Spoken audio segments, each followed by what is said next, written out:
Chapter 13. A Sight Which I Shall Never Forget.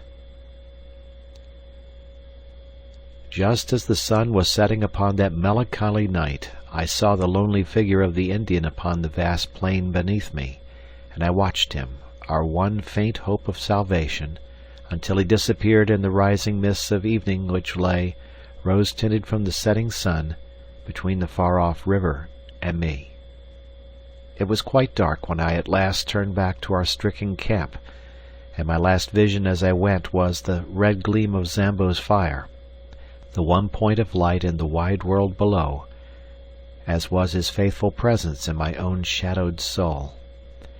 And yet I felt happier than I had done since this crushing blow had fallen upon me, for it was good to think that the world should know what we had done, so that at the worst our names should not perish with our bodies, but should go down to posterity associated with the result of our labors. It was an awesome thing to sleep in that ill-fated camp, and yet it was even more unnerving to do so in the jungle. One or the other it must be. Prudence, on the one hand, warned me that I should remain on guard, but exhausted nature, on the other, declared that I should do nothing of the kind. I climbed up onto a limb of the great ginkgo tree, but there was no secure perch on its rounded surface, and I should certainly have fallen off and broken my neck the moment I began to doze. I got down, therefore, and pondered over what I should do. Finally I closed the door of the zareba, lit 3 separate fires in a triangle, and having eaten a hearty supper, dropped off into a profound sleep, from which I had a strange and most welcome awakening. In the early morning, just as day was breaking, a hand was laid upon my arm, and starting up, with all my nerves in a tingle and my hand feeling for a rifle, I gave a cry of joy as in the cold grey light I saw Lord John Roxton kneeling beside me. It was he, and yet it was not he. I had left him calm in his bearing, correct in his person, prim in his dress. Now he was pale and wild-eyed, gasping as he breathed like one who has run far and fast. His gaunt face was scratched and bloody, his clothes were hanging in rags, and his hat was gone. I stared in amazement, but he gave me no chance for questions. He was grabbing at our stores all the time he spoke. "Quick, young fella, quick!" he cried. "Every moment counts. Get the rifles, both of them. I have the other 2. Now, all the cartridges you can gather. Fill up your pockets. Now, some food. 1/2 dozen tins will do. That's all right. Don't wait to talk or think. Get a move on, or we are done." Still half awake, and unable to imagine what it all might mean, I found myself hurrying madly after him through the wood, a rifle under each arm, and a pile of various stores in my hands. He dodged in and out through the thickest of the scrub until he came to a dense clump of brushwood. Into this he rushed, regardless of thorns, and threw himself into the heart of it, pulling me down by his side. "There," he panted. "I think we are safe here. They'll make for the camp as sure as fate.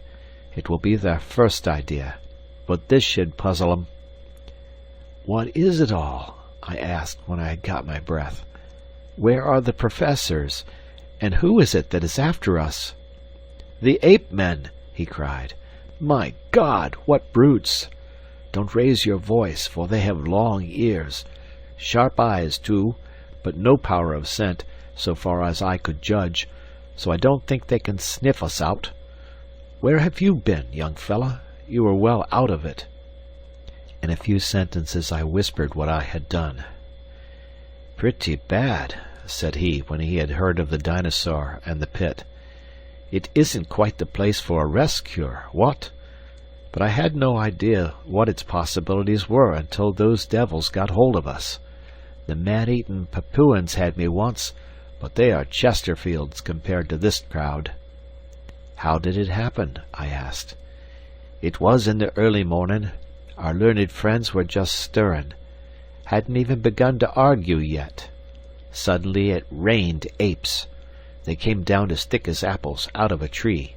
They had been assembling in the dark, I suppose, until that great tree over our heads was heavy with 'em. I shot one of them through the belly, but before we knew where we were, they had us spread-eagled on our backs.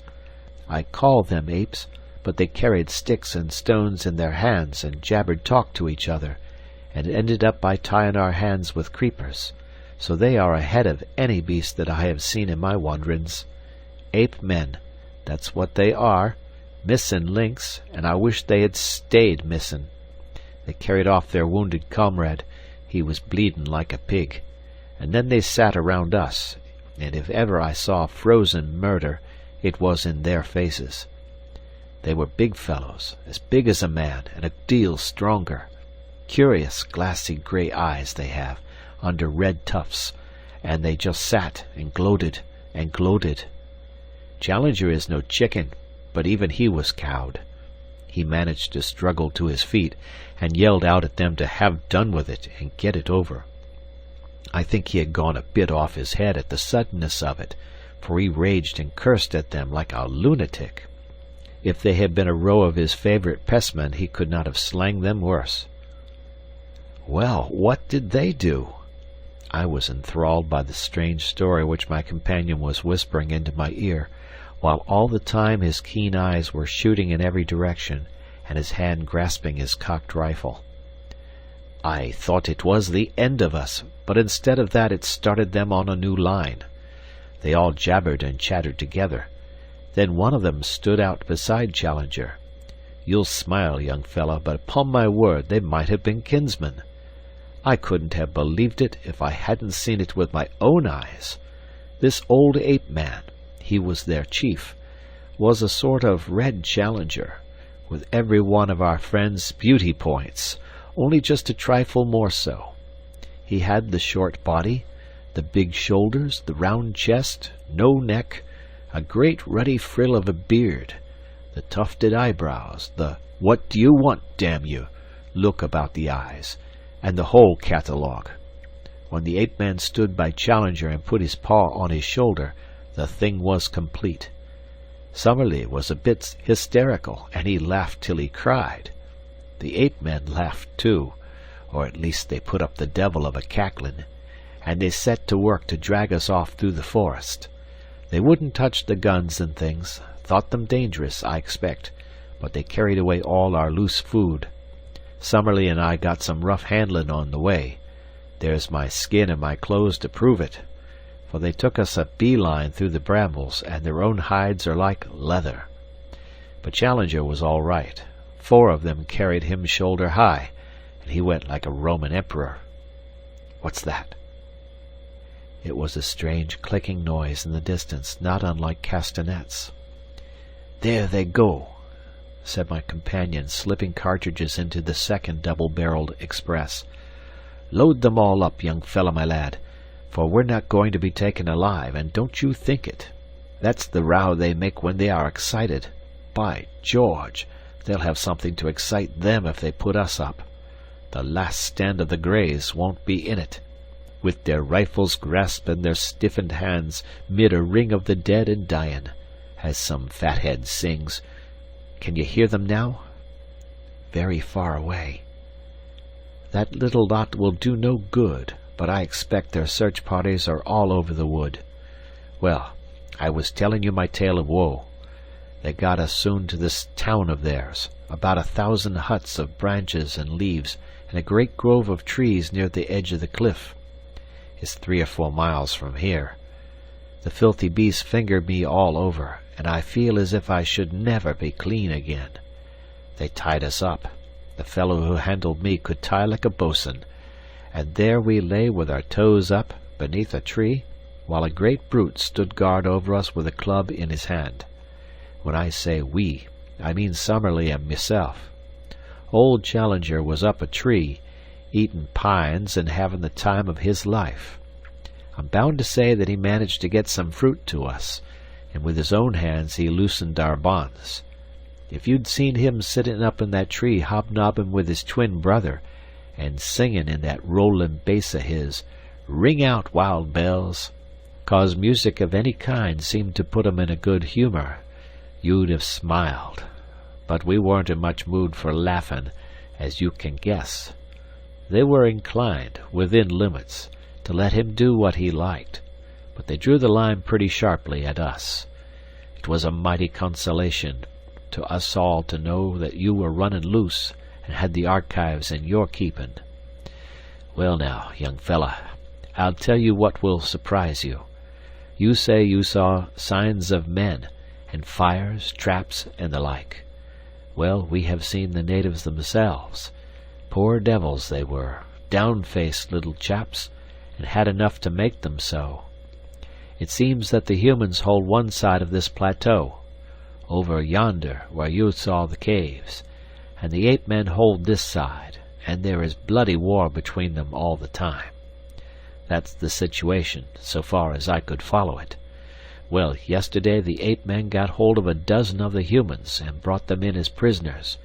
You never heard such a jabbering and shrinking in your life. The men were little red fellows, and had been bitten and clawed so that they could hardly walk. The ape-men put 2 of them to death there and then. Fairly pulled the arm off one of them. It was perfectly beastly. Plucky little chaps they are. Hardly gave a squeak. But it turned us absolutely sick. Summerlee fainted, and even Challenger had as much as he could stand. I think they have cleared, don't you? We listened intently, but nothing save the calling of the birds broke the deep peace of the forest.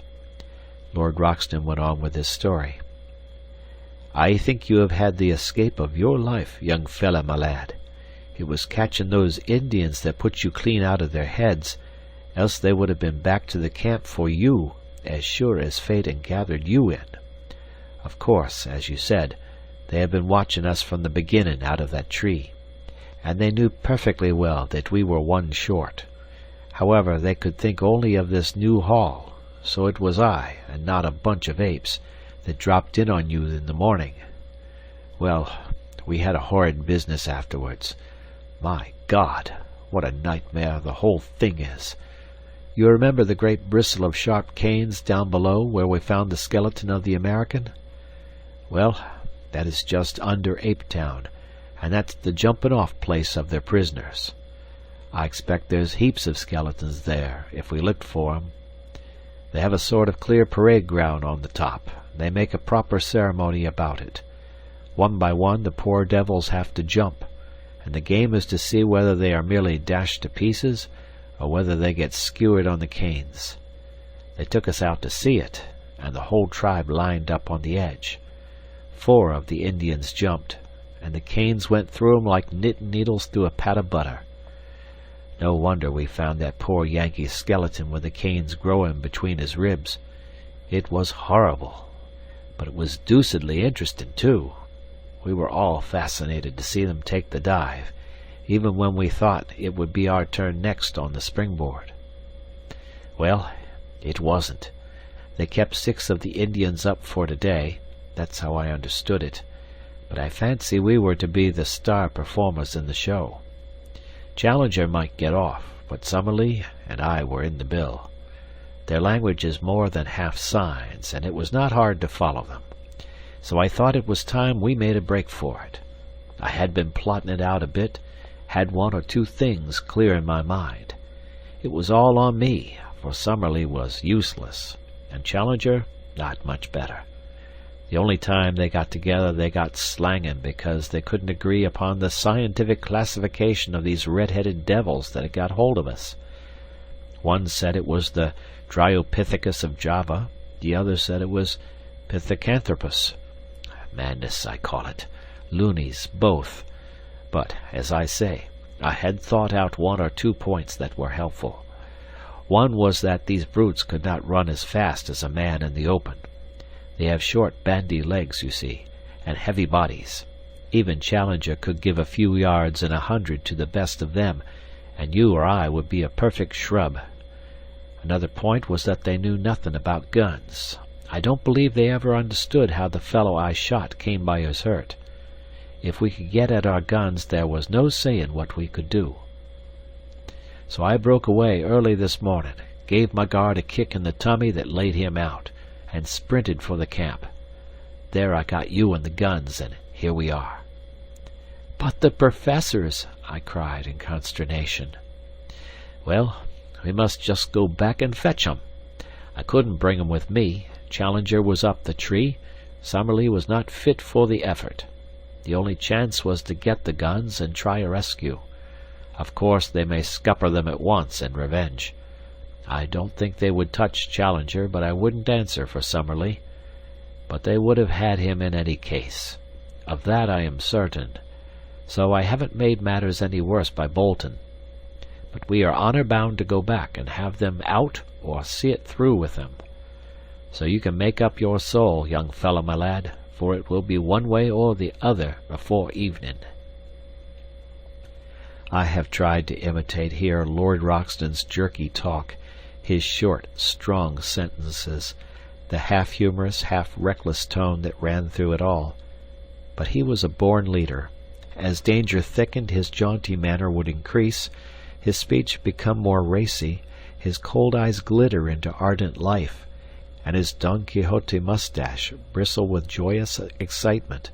His love of danger, his intense appreciation of the drama of an adventure, all the more intense for being held tightly in. His consistent view that every peril in life is a form of sport, a fierce game betwixt you and fate, with death as a forfeit, made him a wonderful companion at such hours. If it were not for our fears as to the fate of our companions, it would have been a positive joy to throw myself with such a man into such an affair. We were rising from our brushwood hiding-place, when suddenly I felt his grip upon my arm. "By George," he whispered, "here they come." From where we lay we could look down a brown aisle, arched with green, formed by the trunks and branches. Along this a party of the ape-men were passing. They went in single file, with bent legs and rounded backs, their hands occasionally touching the ground, their heads turning to left and right as they trotted along. Their crouching gait took away from their height, but I should put them at 5 feet or so, with long arms and enormous chests. Many of them carried sticks, and at the distance they looked like a line of very hairy and deformed human beings.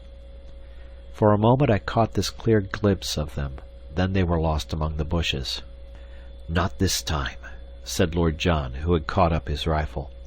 "Our best chance is to lie quiet until they have given up the search. Then we shall see whether we can't get back to their town and hit 'em where it hurts most. Give 'em an hour, and we'll march." We filled in the time by opening one of our food tins and making sure of our breakfast. Lord Roxton had had nothing but some fruit since the morning before, and ate like a starving man. Then, at last, our pockets bulging with cartridges and a rifle in each hand, we started off upon our mission of rescue. Before leaving it, we carefully marked our little hiding-place among the brushwood, and its bearing to Fort Challenger, that we might find it again if we needed it. We slunk through the bushes in silence, until we came to the very edge of the cliff, close to the old camp. There we halted, and Lord John gave me some idea of his plans. "So long as we are among the thick trees, these swine are our masters," said he. "They can see us, and we cannot see them. But in the open it is different. There we can move faster than they, so we must stick to the open all we can. The edge of the plateau has fewer large trees than further inland, so that's our line of advance. Go slowly, keep your eyes open and your rifle ready. Above all, never let them get you prisoner while there is a cartridge left. That's my last word to you, young fella." When we reached the edge of the cliff, I looked over and saw our good old black Zambo sitting smoking on a rock below us. I would have given a great deal to have hailed him and told him how we were placed, but it was too dangerous, lest we should be heard. The woods seemed to be full of the ape-men. Again and again we heard their curious clicking chatter. At such times we plunged into the nearest clumps of bushes, and lay still until the sound had passed away. Our advance, therefore, was very slow, and 2 hours at least must have passed before I saw by Lord John's cautious movements that we must be close to our destination. He motioned to me to lie still, and he crawled forward himself. In a minute he was back again, his face quivering with eagerness. "Come," said he, "come quick. I hope to the Lord we are not too late already." I found myself shaking with nervous excitement as I scrambled forward and lay down beside him, looking out through the bushes at a clearing which stretched before us. It was a sight which I shall never forget until my dying day, so weird, so impossible, that I do not know how I am to make you realize it, or how in a few years I shall bring myself to believe in it, if I live to sit out once more on a lounge in the Savage Club and look out on the drab solidity of the embankment. I know that it will seem then to be some wild nightmare, some delirium of fever. Yet I will set it down now, while it is still fresh in my memory, and one at least, the man who lay in the damp grasses by my side, will know if I have lied. A wide open space lay before us, some hundreds of yards across, all green turf and low bracken growing to the very edge of the cliff. Round this clearing there was a semicircle of trees with curious huts built of foliage, piled one above the other among the branches. A rookery, with every nest a little house, would best convey the idea. The openings of these huts and the branches of the trees were thronged with a dense mob of ape people, whom from their size I took to be the females and infants of the tribe. They formed the background of the picture, and were all looking out with eager interest at the same scene which fascinated and bewildered us. In the open, and near the edge of the cliff, there had assembled a crowd of some 100 of these shaggy, red-haired creatures, many of them of immense size, and all of them horrible to look upon. There was a certain discipline among them, for none of them attempted to break the line which had been formed. In front there stood a small group of Indians, little, clean-limbed, red fellows, whose skins glowed like polished bronze in the strong sunlight. A tall, thin white man was standing beside them, his head bowed, his arms folded, his whole attitude expressive of his horror and dejection. There was no mistaking the angular form of Professor Summerlee. In front of and around this dejected group of prisoners were several ape-men, who watched them closely and made all escape impossible. Then, right out from all the others and close to the edge of the cliff, were 2 figures, so strange and under other circumstances so ludicrous that they absorbed my attention. The one was our comrade, Professor Challenger. The remains of his coat still hung in strips from his shoulders, but his shirt had been all torn out, and his great beard merged itself in the black tangle which covered his mighty chest. He had lost his hat, and his hair, which had grown long in our wanderings, was flying in wild disorder. A single day seemed to have changed him from the highest product of modern civilization to the most desperate savage in South America. Beside him stood his master, the king of the ape-men. In all things he was, as Lord John had said, the very image of our professor, save that his coloring was red instead of black. The same short, broad figure, the same heavy shoulders, the same forward hang of the arms, the same bristling beard merging itself in the hairy chest. Only above the eyebrows, where the sloping forehead and low curved skull of the ape-men were in sharp contrast to the broad brow and magnificent cranium of the European, could one see any marked difference. At every other point the king was an absurd parody of the professor. All this, which takes me so long to describe, impressed itself upon me in a few seconds. Then we had very different things to think of, for an active drama was in progress. 2 of the ape-men had seized one of the Indians out of the group and dragged him forward to the edge of the cliff. The king raised his hand as a signal. They caught the man by his leg and arm, and swung him 3 times backwards and forwards with tremendous violence. Then, with a frightful heave, they shot the poor wretch over the precipice. With such force did they throw him that he curved high in the air before beginning to drop. As he vanished from sight, The whole assembly, except the guards, rushed forward to the edge of the precipice, and there was a long pause of absolute silence, broken by a mad yell of delight. They sprang about, tossing their long, hairy arms in the air, and howling with exultation. Then they fell back from the edge, formed themselves again into line, and waited for the next victim. This time it was Summerlee. 2 of his guards caught him by the wrists and pulled him brutally to the front. His thin figure and long limbs struggled and fluttered like a chicken being dragged from a coop. Challenger had turned to the king and waved his hands frantically before him. He was begging, pleading, imploring for his comrade's life. The ape-man pushed him roughly aside and shook his head. It was the last conscious movement he was to make upon earth. Lord John's rifle cracked, and the king sank down, a tangled red sprawling thing, upon the ground. "Shoot into the thick of them! Shoot, sonny, shoot!" cried my companion. There are strange red depths in the soul of the most commonplace man. I am tender-hearted by nature, and have found my eyes moist many a time over the scream of a wounded hare. Yet the bloodlust was on me now. I found myself on my feet, emptying one magazine, then the other, clicking open the breech to reload, snapping it to again, while cheering and yelling with pure ferocity and joy of slaughter as I did so. With our 4 guns, the 2 of us made a horrible havoc. Both the guards who held Summerlee were down, and he was staggering about like a drunken man in his amazement, unable to realize that he was a free man. The dense mob of ape-men ran about in bewilderment, marveling whence this storm of death was coming, or what it might mean. They waved, gesticulated, screamed, and tripped up over those who had fallen. Then, with a sudden impulse, they all rushed in a howling crowd to the trees for shelter, leaving the ground behind them spotted with their stricken comrades. The prisoners were left for the moment standing alone in the middle of the clearing.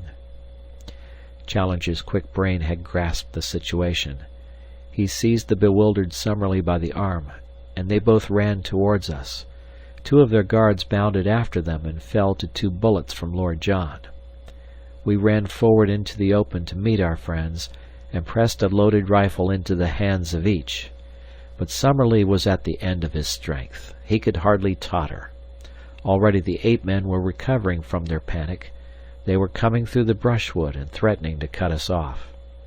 Challenger and I ran Summerlee along, one at each of his elbows, while Lord John covered our retreat, firing again and again as savage heads snarled at us out of the bushes. For a mile or more the chattering brutes were at our very heels. Then the pursuit slackened, for they learned our power and would no longer face that unerring rifle. When we had at last reached the camp, we looked back and found ourselves alone. So it seemed to us, and yet we were mistaken. We had hardly closed the thorn-bush door of our zareba, clasped each other's hands, and thrown ourselves panting upon the ground beside our spring, when we heard a patter of feet, and then a gentle, plaintive crying from outside our entrance. Lord Roxton rushed forward, rifle in hand, and threw it open. There, prostrate upon their faces, lay the little red figures of the 4 surviving Indians, trembling with fear of us, and yet imploring our protection. With an expressive sweep of his hands, one of them pointed to the woods around them, and indicated that they were full of danger. Then, darting forward, he threw his arms round Lord John's legs, and rested his face upon them. "By George!" cried our peer, pulling at his moustache in great perplexity. "I say, what the deuce are we to do with these people? Get up, little chappie, take your face off my boots." Summerlee was sitting up and stuffing some tobacco into his old briar. "We've got to see them safe," said he. "You pulled us all out of the jaws of death. My word, it was a good bit of work." "Admirable!" cried Challenger. "Admirable! Not only we as individuals, but European science collectively owe you a deep debt of gratitude for what you have done. I do not hesitate to say that the disappearance of Professor Summerlee and myself would have left an appreciable gap in modern zoological history. our young friend here and you have done most excellently well." He beamed at us with the old paternal smile, but European science would have been somewhat amazed could they have seen their chosen child, the hope of the future, with his tangled, unkempt head, his bare chest, and his tattered clothes. He had one of the meat tins between his knees, and sat with a large piece of cold Australian mutton between his fingers.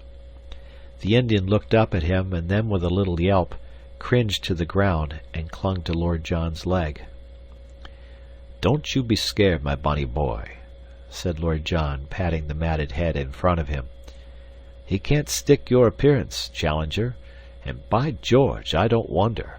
All right, little chap, he's only a human, just the same as the rest of us." "Really, sir," cried the Professor.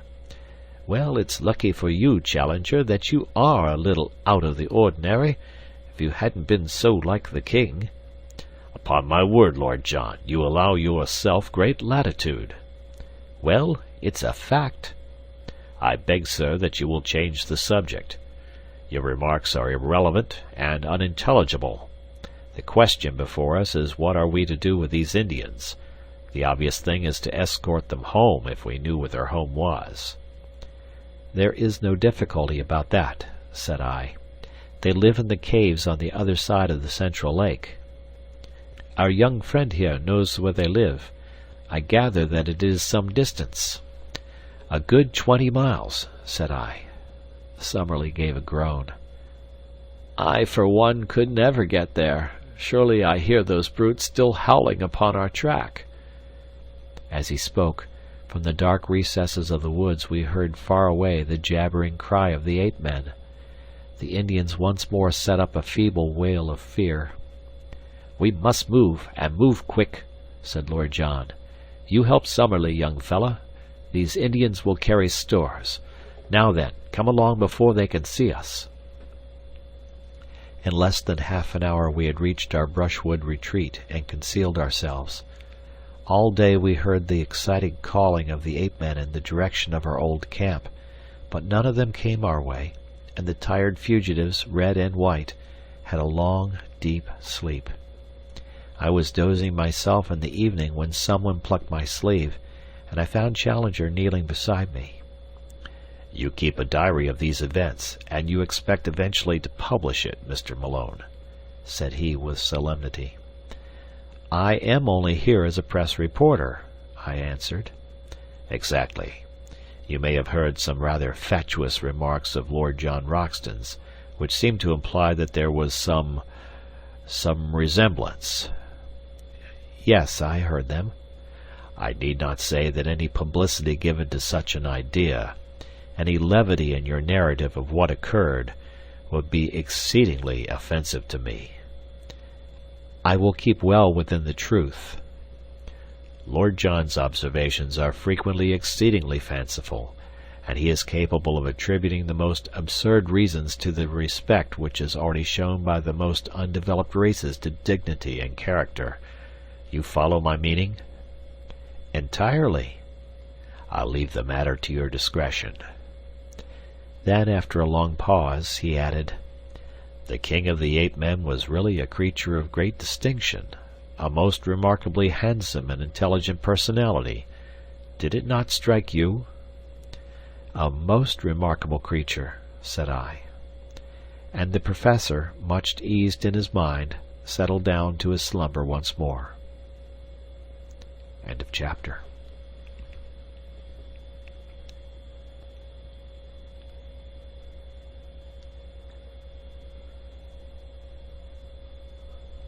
Chapter 14.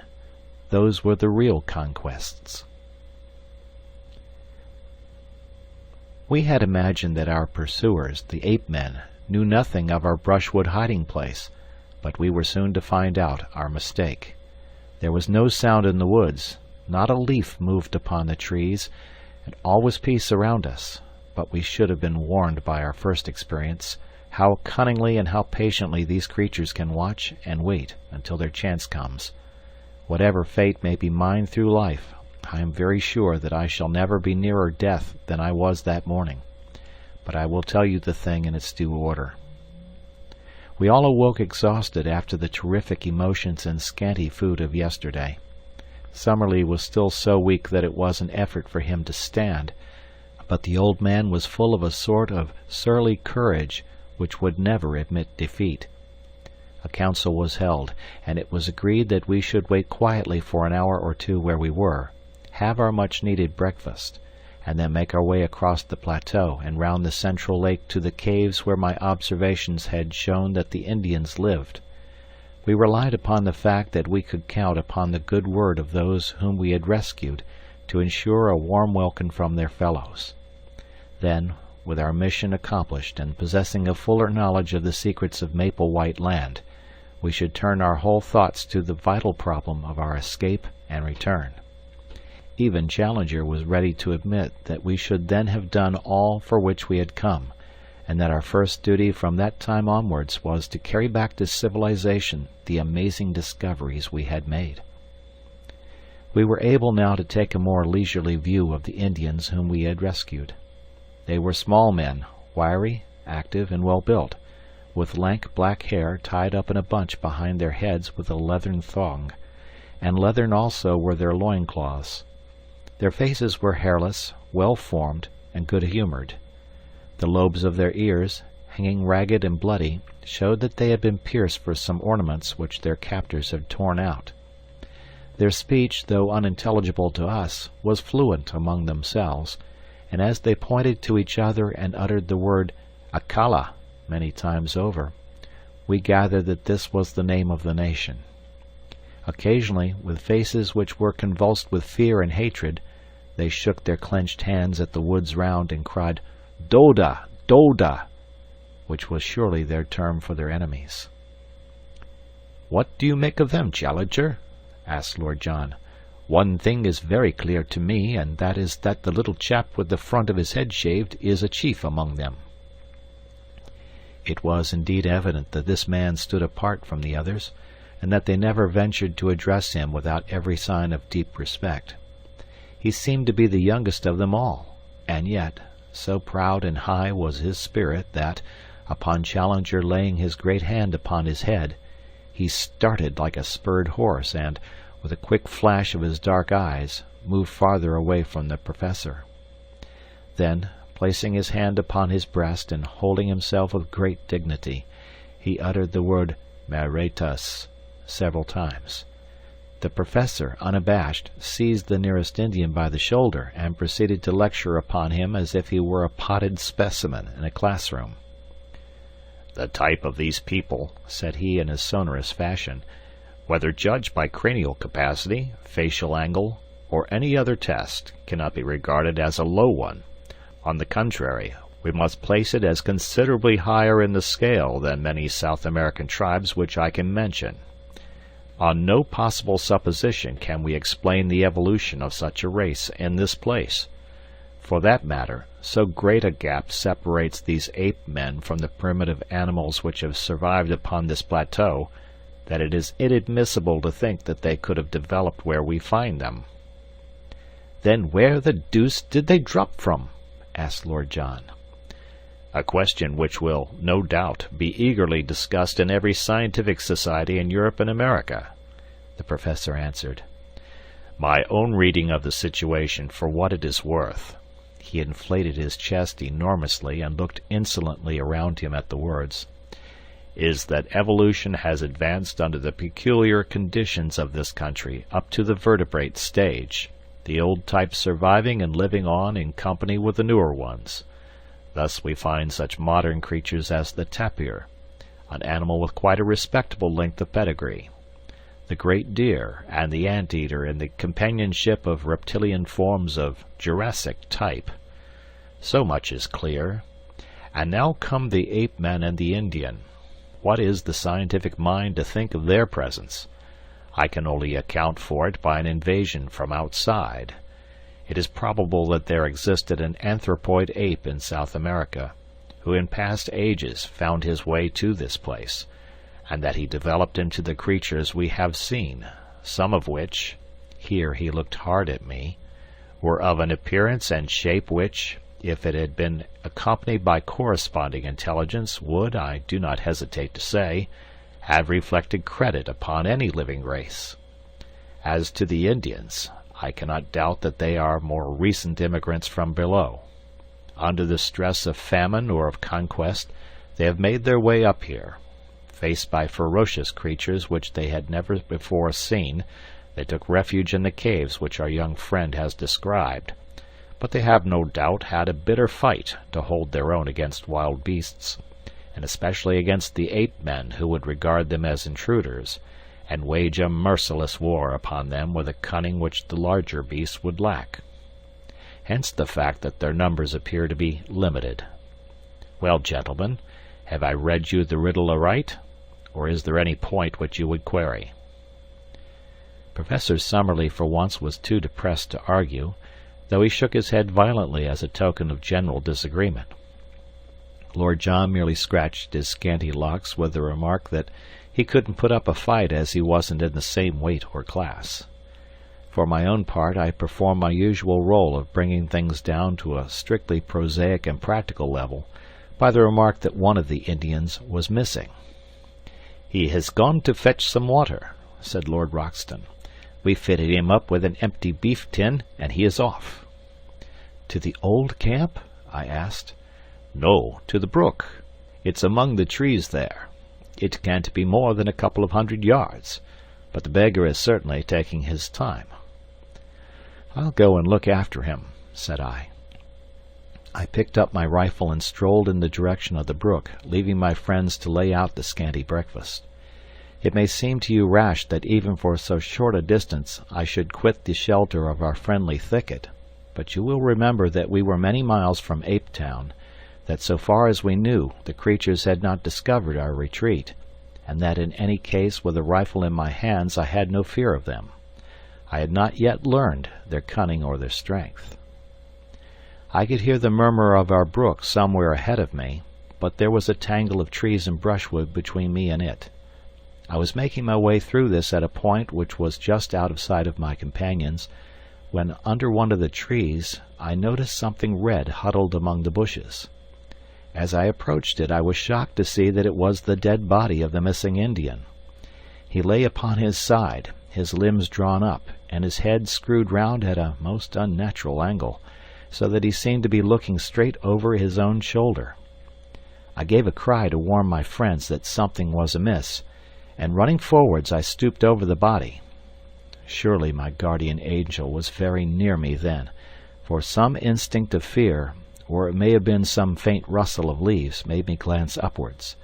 Out of the thick green foliage which hung low over my head, 2 long muscular arms covered with reddish hair were slowly descending. Another instant, and the great stealthy hands would have been round my throat. I sprang backwards, but quick as I was, those hands were quicker still. Through my sudden spring they missed a fatal grip, but one of them caught the back of my neck and the other one my face. I threw my hands up to protect my throat, and the next moment the huge paw had slid down my face and closed over them. I was lifted lightly from the ground, and I felt an intolerable pressure forcing my head back and back, until the strain upon the cervical spine was more than I could bear. My senses swam, but I still tore at the hand and forced it out from my chin. Looking up, I saw a frightful face with cold, inexorable light blue eyes looking down into mine. There was something hypnotic in those terrible eyes. I could struggle no longer. As the creature felt me grow limp in his grasp, 2 white canines gleamed for a moment at each side of the vile mouth, and the grip tightened still more upon my chin, forcing it always upwards and back. A thin, oval-tinted mist formed before my eyes, and little silvery bells tinkled in my ears. Dully and far off I heard the crack of a rifle, and was feebly aware of the shock as I was dropped to the earth, where I lay without sense or motion. I awoke to find myself on my back upon the grass in our lair within the thicket. Someone had brought the water from the brook, and Lord John was sprinkling my head with it, while Challenger and Summerlee were propping me up, with concern in their faces. For a moment I had a glimpse of the human spirits behind their scientific masks. It was really shock, rather than any injury, which had prostrated me, and in half an hour, in spite of aching head and stiff neck, I was sitting up and ready for anything. "But you've had the escape of your life, young fellow, my lad," said Lord Roxton. "When I heard your cry and ran forward, and saw your head twisted half off and your stowsers kicking in the air, I thought we were one short. I missed the beast in my flurry, but he dropped you all right and was off like a streak. By George, I wish I had 50 men with rifles. I'd clear out the whole infernal gang of them and leave this country a bit cleaner than we found it."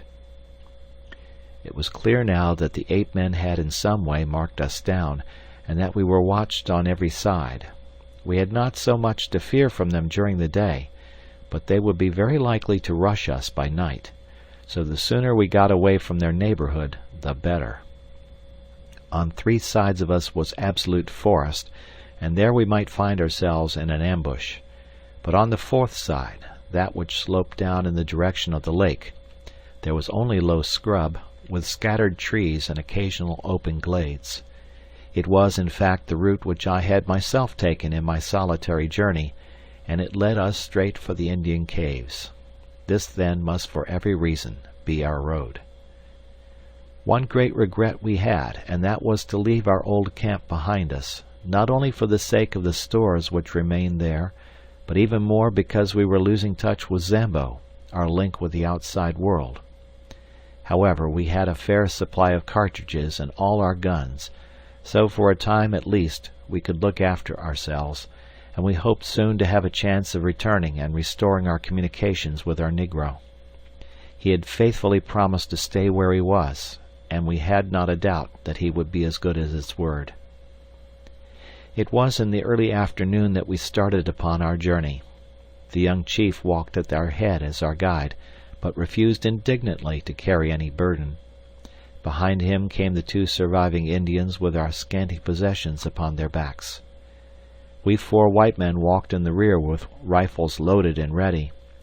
As we started, there broke from the thick silent woods behind us a sudden great ululation of the ape-men, which may have been a cheer of triumph at our departure, or a jeer of contempt at our flight.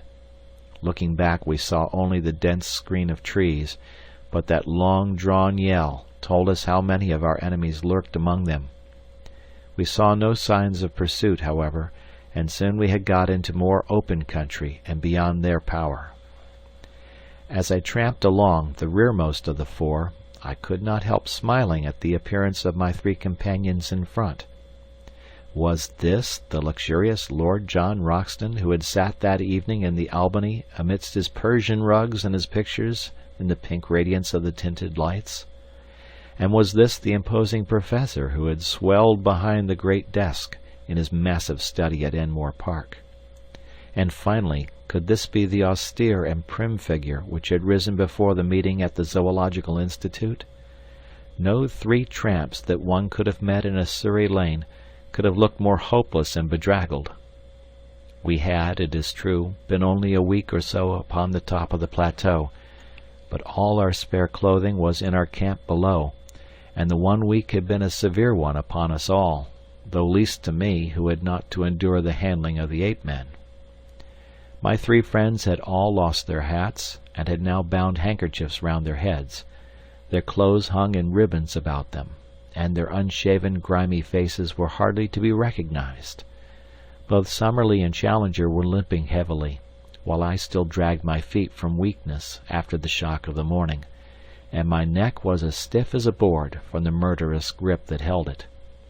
We were indeed a sorry crew, and I did not wonder to see our Indian companions glance back at us occasionally with horror and amazement on their faces. In the late afternoon we reached the margin of the lake, and as we emerged from the brush and saw the sheet of water stretching before us, our native friends set up a shrill cry of joy and pointed eagerly in front of them. It was indeed a wonderful sight which lay before us. Sweeping over the glassy surface was a great flotilla of canoes coming straight for the shore upon which we stood. They were some miles out when we first saw them, but they shot forward with great swiftness, and were soon so near that the rowers could distinguish our persons. Instantly a thunderous shout of delight burst from them, and we saw them rise from their seats, waving their paddles and spears madly in the air. Then, bending to their work once more, they flew across the intervening water, beached their boats upon the sloping sand, and rushed up to us, prostrating themselves with loud cries of greeting before the young chief. Finally one of them, an elderly man, with a necklace and bracelets of great lustrous glass beads, and the skin of some beautiful mottled amber-colored animal slung over his shoulders, ran forward and embraced most tenderly the youth whom we had saved. He then looked at us, and asked some questions, after which he stepped up with much dignity and embraced us also, each in turn. Then, at his order, the whole tribe lay down upon the ground before us in homage. Personally, I felt shy and uncomfortable at this obsequious adoration, and I read the same feeling in the faces of Roxton and Summerlee, but Challenger expanded like a flower in the sun. "They may be undeveloped types," said he, stroking his beard and looking round at them, "but their deportment in the presence of their superiors might be a lesson to some of our more advanced Europeans. Strange how correct are the instincts of the natural man." It was clear that the natives had come out upon the war-path, for every man carried his spear, a long bamboo tipped with bone, his bow and arrows, and some sort of club or stone battle-axe slung at his side. Their dark, angry glances at the woods from which we had come, and the frequent repetition of the word "Doda," made it clear enough that this was a rescue party who had set forth to save or revenge the old chief's son, for such we gathered that the youth must be. A council was now held by the whole tribe squatting in a circle, whilst we sat near on a slab of basalt and watched their proceedings. 2 or 3 warriors spoke, and finally our young friend made a spirited harangue with such eloquent features and gestures that we could understand it all as clearly as if we had known his language. "What is the use of returning?" he said. "Sooner or later the thing must be done. Your comrades have been murdered. What if I have returned safe? These others have been done to death. There is no safety for any of us. We are assembled now and ready." Then he pointed to us. "These strange men are our friends. They are great fighters, and they hate the ape-men even as we do. They command," here he pointed up to heaven, "the thunder and the lightning. When shall we have such a chance again? Let us go forward, and either die now or live for the future in safety. How else shall we go back unashamed to our women?" The little red warriors hung upon the words of the speaker, and when he had finished they burst into a roar of applause, waving their rude weapons in the air. The old chief stepped forward to us and asked us some questions, pointing at the same time to the woods. Lord John made a sign to him that he should wait for an answer, and then he turned to us. "Well, it's up to you to say what you will do," said he. "For my part, I have a score to settle with these monkey folk, and if it ends by wiping them off the face of the earth, I don't see that the earth need fret about it. I'm going with our little red pals, and I mean to see them through the scrap. What do you say, young fella?" "Of course I will come." "And you, Challenger?" "I will assuredly cooperate." "And you, Summerlee?" "We seem to be drifting very far from the object of this expedition, Lord John. I assure you that I little thought when I left my professional chair in London that it was for the purpose of heading a raid of savages upon a colony of anthropoid apes." "To such base uses do we come," said Lord John, smiling. "But we are up against it, so what's the decision?" "It seems a most questionable step," said Summerlee, argumentative to the last. "But if you are all going, I hardly see how I can remain behind." "Then it is settled," said Lord John, and turning to the chief he nodded and slapped his rifle. The old fellow clasped our hands, each in turn, while his men cheered louder than ever. It was too late to advance that night, so the Indians settled down into a rude bivouac. On all sides their fires began to glimmer and smoke. Some of them who had disappeared into the jungle came back presently, driving a young iguanodon before them. Like the others, it had a daub of asphalt upon its shoulder, and it was only when we saw one of the natives step forward with the air of an owner and give his consent to the beast's slaughter that we understood at last that these great creatures were as much private property as a herd of cattle, and that these symbols which had so perplexed us were nothing more than the marks of the owner. Helpless, torpid, and vegetarian, with great limbs but a minute brain, they could be rounded up and driven by a child. In a few minutes the huge beast had been cut up, and slabs of him were hanging over a dozen campfires, together with great scaly ganoid fish which had been speared in the lake. Summerlee had lain down and slept upon the sand, but we others roamed round the edge of the water, seeking to learn something more of this strange country. Twice we found pits of blue clay, such as we had already seen in the swamp of the pterodactyls. These were old volcanic vents, and for some reason excited the greatest interest in Lord John. What attracted Challenger, on the other hand, was a bubbling, gurgling mud geyser, where some strange gas formed great bursting bubbles upon the surface. He thrust a hollow reed into it, and cried out with delight like a schoolboy when he was able, on touching it with a lighted match, to cause a sharp explosion and a blue flame at the far end of the tube. Still more pleased was he when, inverting a leathern pouch over the end of the reed, and so filling it with the gas, he was able to send it soaring up into the air. An inflammable gas, and one markedly lighter than the atmosphere. I should say beyond doubt that it contained a considerable proportion of free hydrogen.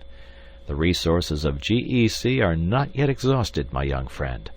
I may yet show you how a great mind molds all nature to its use. He swelled with some secret purpose, but would say no more. There was nothing which we could see upon the shore which seemed to me so wonderful as the great sheet of water before us. Our numbers and our noise had frightened all living creatures away, and save for a few pterodactyls, which soared round high above our heads while they waited for the carrion, all was still around the camp. But it was different out upon the rose-tinted waters of the central lake. It boiled and heaved with strange life. Great slate-colored backs and high serrated dorsal fins shot up with a fringe of silver, and then rolled down into the depths again. The sandbanks far out were spotted with uncouth crawling forms, huge turtles, strange saurians, and one great flat creature like a writhing, palpitating mat of black greasy leather, which flopped its way slowly to the lake. Here and there high serpent heads projected out of the water, cutting swiftly through it with a little collar of foam in front, and a long, swirling wake behind, rising and falling in graceful, swan-like undulations as they went. It was not until one of these creatures wriggled on to a sandbank within a few hundred yards of us, and exposed a barrel-shaped body and huge flippers behind the long serpent neck, that Challenger and Summerlee, who had joined us, broke out into their duet of wonder and admiration. "Plesiosaurus! A freshwater plesiosaurus!" cried Summerlee. "That I should have lived to see such a sight! We are blessed, my dear Challenger, above all zoologists since the world began." It was not until the night had fallen, and the fires of our savage allies glowed red in the shadows, that our two men of science could be dragged away from the fascination of that primeval lake. Even in the darkness as we lay upon the strand, we heard from time to time the snort and plunge of the huge creatures who lived therein. At earliest dawn, our camp was astir, and an hour later we had started upon our memorable expedition. Often in my dreams have I thought that I might live to be a war correspondent. In what wildest one could I have conceived the nature of the campaign which it should be my lot to report? Here, then, is my first dispatch from a field of battle. Our numbers had been reinforced during the night by a fresh batch of natives from the caves, and we may have been 400 or 500 strong when we made our advance. A fringe of scouts was thrown out in front, and behind them the whole force in a solid column made their way up the long slope of the bush country, until we were near the edge of the forest. Here they spread out into a long straggling line of spearmen and bowmen.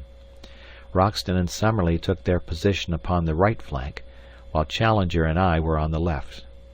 It was a host of the Stone Age that we were accompanying to battle, we with the last word of the gunsmith's art from St. James's Street and the Strand. We had not long to wait for our enemy. A wild shrill clamour rose from the edge of the wood, and suddenly a body of ape-men rushed out with clubs and stones, and made for the centre of the Indian line. It was a valiant move, but a foolish one, for the great bandy-legged creatures were slow of foot, while their opponents were as active as cats. It was horrible to see the fierce brutes with foaming mouths and glaring eyes, rushing and grasping, but forever missing their elusive enemies, while arrow after arrow buried itself in their hides. One great fellow ran past me, roaring with pain, with a dozen darts sticking from his chest and ribs. In mercy I put a bullet through his skull, and he fell sprawling among the aloes. But this was the only shot fired, for the attack had been on the center of the line, and the Indians there had needed no help of ours in repulsing it. Of all the ape-men who had rushed out into the open, I do not think that one got back to cover. But the matter was more deadly when we came among the trees. For an hour or more after we entered the wood, there was a desperate struggle in which for a time we hardly held our own. Springing out from among the scrub, the ape-men with huge clubs broke in upon the Indians, and often felled 3 or 4 of them before they could be speared. Their frightful blows shattered everything upon which they fell. One of them knocked Summerlee's rifle to matchwood, and the next would have crushed his skull had an Indian not stabbed the beast to the heart. Other ape-men in the trees above us hurled down stones and logs of wood, occasionally dropping bodily onto our ranks and fighting furiously until they were felled. Once our allies broke under the pressure, and had it not been for the execution done by our rifles, they would certainly have taken to their heels. But they were gallantly rallied by their old chief, and came on with such a rush that the ape-men began in turn to give way. Summerlee was weaponless, but I was emptying my magazine as quick as I could fire, and on the further flank we heard the continuous cracking of our companions' rifles. Then in a moment came the panic and the collapse. Screaming and howling, the great creatures rushed away in all directions through the brushwood, while our allies yelled in their savage delight, following swiftly after their flying enemies. All the feuds of countless generations, all the hatreds and cruelties of their narrow history, all the memories of ill usage and persecution were to be purged that day. At last man was to be supreme, and the man-beast to find forever his allotted place. Fly as they would, the fugitives were too slow to escape from the active savages, and from every side in the tangled woods we heard the exultant yells, the twanging of bows, and the crash and thud as ape-men were brought down from their hiding places in the trees. I was following the others when I found that Lord John and Challenger had come across to join us. "It's over," said Lord John. "I think we can leave the tidying up to them. Perhaps the less we see of it, the better we shall sleep." Challenger's eyes were shining with the lust of slaughter. "We have been privileged," he cried, strutting about like a gamecock, "to be present at one of the typical decisive battles of history, the battles which have determined the fate of the world. What, my friends, is the conquest of one nation by another? It is meaningless. Each produces the same result. But those fierce fights, when in the dawn of the ages the cave-dwellers held their own against the tiger folk, or the elephants first found that they had a master, those were the real conquests, the victories that count. By this strange turn of fate we have seen and helped to decide even such a contest. Now upon this plateau the future must ever be for man." It needed a robust faith in the end to justify such tragic means. As we advanced together through the woods we found the ape-men lying thick, transfixed with spears or arrows. Here and there a little group of shattered Indians, marked where one of the anthropoids had turned to bay and sold his life dearly. Always in front of us we heard the yelling and roaring which showed the direction of the pursuit. The ape-men had been driven back to their city. They had made a last stand there. Once again they had been broken, and now we were in time to see the final fearful scene of all. Some 80 or 100 males, the last survivors, had been driven across that same little clearing which led to the edge of the cliff, the scene of our own exploit 2 days before. As we arrived, the Indians, a semicircle of spearmen, had closed in on them, and in a minute it was over. 30 or 40 died where they stood. The others, screaming and clawing, were thrust over the precipice and went hurtling down, as their prisoners had of old, on to the sharp bamboos 600 feet below. It was as Challenger had said, and the reign of man was assured forever in Maple White Land. The males were exterminated, Ape Town was destroyed, the females and young were driven away to live in bondage, and the long rivalry of untold centuries had reached its bloody end. For us the victory brought much advantage.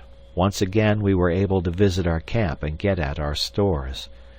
Once more also we were able to communicate with Zambo, who had been terrified by the spectacle from afar of an avalanche of apes falling from the edge of the cliff.